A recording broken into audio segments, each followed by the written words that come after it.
बहुत टाइम पहले की बात है। एक सुंदर आइलैंड किंगडम था जिसका नाम सिंहाला था। ये जगह, जिसे आज श्रीलंका कहते हैं, हरी भरी थी। उसमें खुशबूदार फूल और एग्जॉटिक बर्ड्स थे। इस पैराडाइज में एक राजकुमारी रहती थी जिसका नाम पद्मावती था। वो सिर्फ अपनी इनक्रेडिबल ब्यूटी के लिए नहीं, बल्कि अपने शार्प माइंड और ब्रेव हार्ट के लिए भी फेमस थी। उनके फादर राजा गंधर्व सेन को उन पर बहुत गर्व था। उन्होंने ये सुनिश्चित किया कि वो सब कुछ सीखें जो एक राजकुमारी को लाइफना चाहिए, एंशिएंट स्क्रिप्चर्स पढ़ने से लेकर तलवार चलाने तक। वह एक स्किल्ड वॉरियर थीं। उन्हें अपनी और अपने किंगडम की रक्षा करना सिखाया गया था। उनकी इंटेलिजेंस, उनकी लुक्स जितनी ही ब्राइट थी और किंगडम में हर कोई उनकी ग्रेस और विजडम की एडमायर करता था। पद्मावती की एक बहुत स्पेशल फ्रेंड थी, एक बात करने वाला पैरेट जिसका नाम हीरामण था। ये पैरेट कोई ऑर्डिनरी बर्ड नहीं था। वो इनक्रेडिबली स्मार्ट था और पद्मावती का सबसे करीबी कॉन्फिडेंट था। वे घंटों साथ बिताते थे। पद्मावती अपने सपने और थॉट्स शेयर करती थीं, जबकि हीरामण पेशेंटली सुनता था और अक्सर वाइस एडवाइस देता था। पैरेट राजकुमारी के बारे में सब कुछ लाइफता था, उनकी फेवरेट पोएम्स से लेकर आर्चरी में उनके स्किल्स तक। एक दिन हीरामण सिंहाला के आइलैंड से बहुत दूर उड़ गया। वो विशाल ओशंस और एंडलेस लैंड्स के पार उड़ गया। राजकुमारी पद्मावती की अनमैच ब्यूटी और इंटेलिजेंस की कहानियां दूर के किंगडम्स तक ले गया, उनकी फेम को दूर दूर तक फैलाया। पैरेट की जर्नी आखिरकार उसे राजपूताना के शानदार किंगडम चित्तौड़गढ़ तक ले गई। वहां उसे राजा रत्न सेन ने पाया। राजा एक नोबल और वैलियंट रूलर थे। उनके लोग उनकी फेयरनेस और ब्रेवरी के लिए उनका सम्मान करते थे। हीरामण, क्लेवर पैरेट, उन्हें अद्भुत राजकुमारी पद्मावती के बारे में बताने लगा। उसने उनकी एलिगेंस, उनके करेज और उनकी शार्प इंटेलेक्ट के बारे में बताया। पैरेट ने राजकुमारी की इतनी विविड पिक्चर पेंट की कि राजा रतन सेन पूरी तरह से कैप्टिवेटेड हो गए। उन्हें इस राजकुमारी से भी तुरंत कनेक्शन फील हुआ, जिससे वे कभी नहीं मिले थे, और वे अपने दिल में लाइफते थे कि उन्हें उससे मिलना है। पैरेट की एन्चेंटिंग स्टोरीज से मोटिवेटेड होकर राजा रतन सेन ने अपने किंगडम को छोड़कर सिंहाला लाइफे का फैसला किया। यह एक लंबी और डिफिकल्ट जर्नी थी, लेकिन राजा दृढ़ थे। उन्होंने खुद को एक ट्रैवलर के रूप में डिस्गाइज किया और रास्ते में कई चैलेंजेस का सामना किया, लेकिन पद्मावती से मिलने का थॉट उन्हें आगे बढ़ाता रहा। जब वे आखिरकार आइलैंड पहुंचे तो वे उसकी ब्यूटी से अमेज्ड थे, लेकिन जब उन्होंने आखिरकार राजकुमारी को देखा तो वे और भी अमेज्ड थे। जैसा कि पैरेट ने डिस्क्राइब किया था, वो ग्रेसफुल, इंटेलिजेंट और इनक्रेडिबली ब्यूटीफुल थी। उनका मिलना डेस्टिन्ड था और जल्द ही वे एक दूसरे के गहरे प्यार में पड़ गए। राजा गंधर्व सेन अपनी बेटी और चित्तौड़ के नोबल राजा के बीच प्यार देखकर बहुत खुश थे। उन्होंने उनकी शादी के लिए अपना आशीर्वाद दिया और एक ग्रैंड वेडिंग सेरेमनी हुई। सिंहाला के पूरे किंगडम ने अपनी बिलवड़ राजकुमारी और बहादुर राजा रतन सेन के मिलन का जश्न मनाया। सेलिब्रेशंस के बाद पद्मावती के लिए अपना घर छोड़कर अपने नए घर लाइफे का समय आ गया था। उन्होंने अपने परिवार और अपने ब्यूटीफुल आइलैंड को आंसुओं के साथ अलविदा कहा और चित्तौड़ के किंगडम के लिए एक योग्य रानी बनने का वादा किया। राजपूताना तक उनकी जर्नी लंबी थी, लेकिन वे अपने नए जीवन के लिए होप और एक्साइटमेंट से भरी थी। जब क्वीन पद्मावती चित्तौड़गढ़ पहुंची तो पूरे शहर को उनके वेलकम के लिए सजाया गया था। चित्तौड़ के लोग उनकी ब्यूटी और ग्रेस से मेस्मराइज थे। उन्होंने उन्हें खुले हाथों और कहूशी से भरे दिलों से वेलकम किया। पद्मावती ने जल्दी ही अपने नए जीवन को अडेप्ट कर लिया। उन्होंने चित्तौड़ के कस्टम्स का रिस्पेक्ट किया और एक बिलवर्ड क्वीन बन गई। राजा रतन सेन और क्वीन पद्मावती ने विजडम और लव के साथ किंगडम पर रूल किया। उनका कोर्ट आर्ट, म्यूजिक और नॉलेज का प्लेस था। उनके रूल में किंगडम फला फूला और लोग पीस और प्रॉस्पेरिटी में रहते थे। पद्मावती सिर्फ एक क्वीन नहीं थी, वे चित्तौड़ में हर किसी के लिए होप और हैप्पीनेस का सिंबल थी। हालांकि कोर्ट में हर कोई खुश नहीं था। एक कोर्ट म्यूजिशियन था जिसका नाम राघव चेतन था, जो सीक्रेटली डार्क मैजिक की प्रैक्टिस करता था। जब राजा रतन सेन ने उसके इविल डीड्स को डिस्कवर किया तो उन्होंने राघव चेतन को किंगडम से बाहर निकाल दिया। ह्यूमिलिएटेड और एंग्री फील करते हुए राघव चेतन ने राजा से बदला लेने की कसम खाई। वो लाइफता था कि राजा का सबसे बड़ा प्राइड उनका किंगडम और उनकी ब्यूटीफुल क्वीन पद्मावती थी। इसीलिए वो दिल्ली के पावरफुल और एम्बिशियस सुल्तान अलाउद्दीन खिलजी के कोर्ट में उत्तर की ओर गया। रानी की फेम का यूज करके उस राजा को तबाह करने की प्लानिंग कर रहा था जिसने उसे डिसऑनर किया था।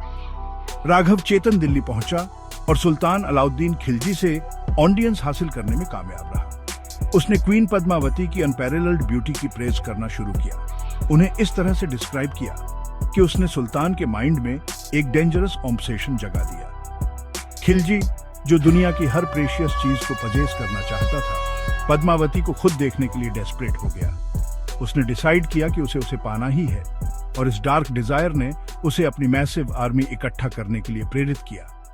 उसका गोल तय था। वो चित्तौड़गढ़ की ओर मार्च करेगा, सिर्फ एक किंगडम को कंकर करने के लिए नहीं, बल्कि उसकी क्वीन को कैप्चर करने के लिए। युद्ध की छाया चित्तौड़ के शांतिपूर्ण दायरे की ओर बढ़ने लगी। अलाउद्दीन खिलजी और उसकी इनॉर्मस आर्मी चित्तौड़गढ़ के गेट्स पर पहुंची और मजबूत किले को सीखबंदी कई महीनों तक चली। राजपूत वॉरियर्स ने बहादुरी से लड़ाई लड़ी, लेकिन खिलजी की आर्मी विशाल और बिना रुके लड़ने वाली थी। सुल्तान ने राजा रतन सेन को एक मैसेज भेजा जिसमें कहा गया था कि वह चित्तौड़ को शांति से छोड़ देगा यदि उसे सुंदर क्वीन पद्मावती की सिर्फ एक झलक देखने की परमिशन मिले। रतन सेन इस इंसल्टिंग डिमांड से फ्यूरियस थे। राजपूत महिलाओं का सम्मान पवित्र था और रानी को किसी दूसरे आदमी को दिखाना अनथिंकेबल था। उन्होंने सुल्तान के रिक्वेस्ट को सीधे मना कर दिया। शांति के झूठे वादे पर अपने किंगडम के सम्मान की रक्षा करना चुना। लंबी सीजबंदी के दौरान अपने लोगों की सफरिंग देखकर राजा रतन सेन ने आखिरकार और अनिच्छा से एक कॉम्प्रोमाइज के लिए एग्रीडी दी। उन्होंने खिलजी से कहा कि वह रानी की रिफ्लेक्शन को एक मिरर में देख सकता है। खिलजी इस कंडीशन के लिए एग्री हो गया। उसे महल में लाया गया जहां मिरर्स को स्ट्रेटेजिकली रखा गया था ताकि वह क्वीन पद्मावती की एक ब्रीफ रिफ्लेक्शन देख सके जब वह एक लेक पवेलियन के पास खड़ी थी। इस क्षण भर की झलक ने खिलजी के ऑब्सेशन को और बढ़ा दिया। वह उसे पजेस करने के लिए पहले से कहीं ज्यादा डिटरमिन्ड था।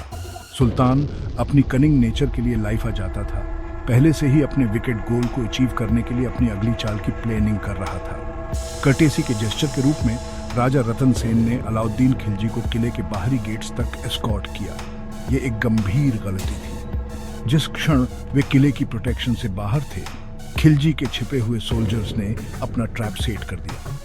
उन्होंने अनसस्पेक्टिंग राजा रतन सेन को कैप्चर कर लिया और उन्हें अपने कैंप में एक प्रिजनर के रूप में वापस ले गए। सुल्तान ने फिर चित्तौड़ को एक चिलिंग मैसेज भेजा।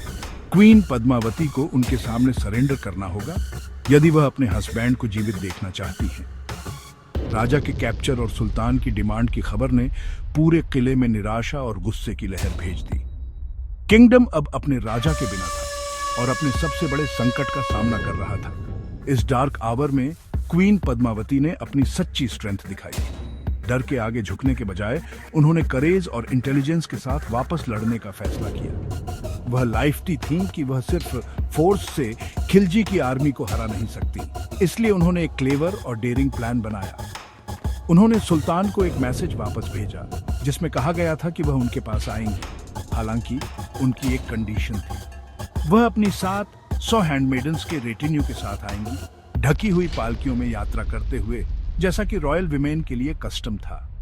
यह सरेंडर नहीं था, यह अपने राजा को बचाने और चित्तौड़ के सम्मान की रक्षा करने के लिए एक शानदार स्ट्रेटेजी थी। सुल्तान अपनी एरोगेंस और डिजायर से अंधा होकर क्वीन पद्मावती की शर्तों पर आसानी से सहमत हो गया। उसने क्वीन और उनकी हैंडमेडन्स के आने का बेसब्री से इंतजार किया। तय किए गए दिन 700 पालकियों का एक लंबा प्रोसेशन चित्तौड़गढ़ से निकला और खिलजी के कैंप की ओर बढ़ा। हालांकि इन पालकियों में हैंडमेडन्स नहीं थी। इसके बजाय हर एक में एक बहादुर राजपूत वॉरियर था, पूरी तरह से आर्म्ड और लड़ाई के लिए तैयार। पालकी उठाने वाले भी सोल्जर्स थे जो डिस्गाइज्ड थे। ये छोटी एलीट फोर्स क्वीन के कोरेजियस अंकल गोरा और उनके नेफ्यू बादल के लीडरशिप में अपने राजा को दुश्मन के चंगुल से बचाने के मिशन पर थी। प्रोसेशन सुल्तान के कैंप में एंटर किया और राजा रतन सेन के साथ एक फाइनल मीटिंग करने का रिक्वेस्ट किया, इससे पहले कि क्वीन को हैंड ओवर किया जाए। रिक्वेस्ट ग्रांट कर दिया गया।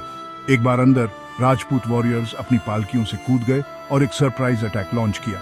उन्होंने इनक्रेडिबल ब्रेवरी के साथ लड़ाई लड़ी, दुश्मन के कैंप में कैओस और कंफ्यूजन पैदा किया। भयंकर लड़ाई के बीच उन्होंने सक्सेसफुली राजा रतन सेन को मुक्त कर दिया और उन्हें दूर ले गए, चित्तौड़गढ़ किले की सेफ्टी में वापस लड़ते हुए।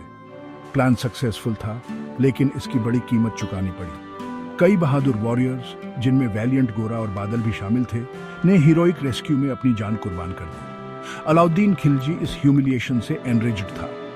उसने चित्तौड़ पर एक फाइनल ब्रूटल असॉल्ट लॉन्च किया। राजपूत वॉरियर्स, हालांकि बहुत कम संख्या में थे, शेरों के करेज के साथ लड़े, अपनी अंतिम सांस तक अपने घर की रक्षा करते रहे। वे लाइफते थे कि वे सुल्तान की मैसिव आर्मी के खिलाफ जीत नहीं सकते, लेकिन उन्होंने सरेंडर करने के बजाय अपने सम्मान के लिए लड़ते हुए मरना चुना। लड़ाई जारी रही और एक एक करके चित्तौड़ के बहादुर डिफेंडर्स फेल।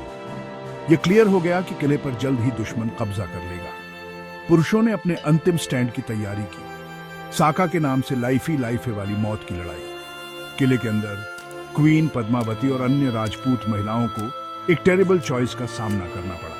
वे लाइफती थीं कि अगर किला गिर गया तो उन्हें हमलावरों द्वारा कैप्चर कर लिया जाएगा और अपमानजनक जीवन का सामना करना पड़ेगा। उन्होंने सबसे ऊपर अपनी डिग्निटी की रक्षा करना चुना। अपनी बहादुर क्वीन के लीडरशिप में चित्तौड़ की सभी महिलाओं ने जौहर करने का फैसला किया, जो आत्मदाह का एक पवित्र कार्य है। उन्होंने अपनी शादी के कपड़े पहने, अपनी अंतिम प्रार्थनाएं की और एक विशाल चिता में चली गई। पवित्र अग्नि में अपने जीवन का बलिदान करके उन्होंने अपने सम्मान की रक्षा की और अमर हो गई। जब खिलजी आखिरकार किले में एंटर हुआ तो उसे केवल राख और चुप्पी मिली, एक खोखली जीत जिसने उसे उसका पुरस्कार नहीं दिया। क्वीन पद्मावती का बलिदान करेज, ऑनर और राजपूताना की अटूट भावना का एक शाश्वत सिंबल बन गया।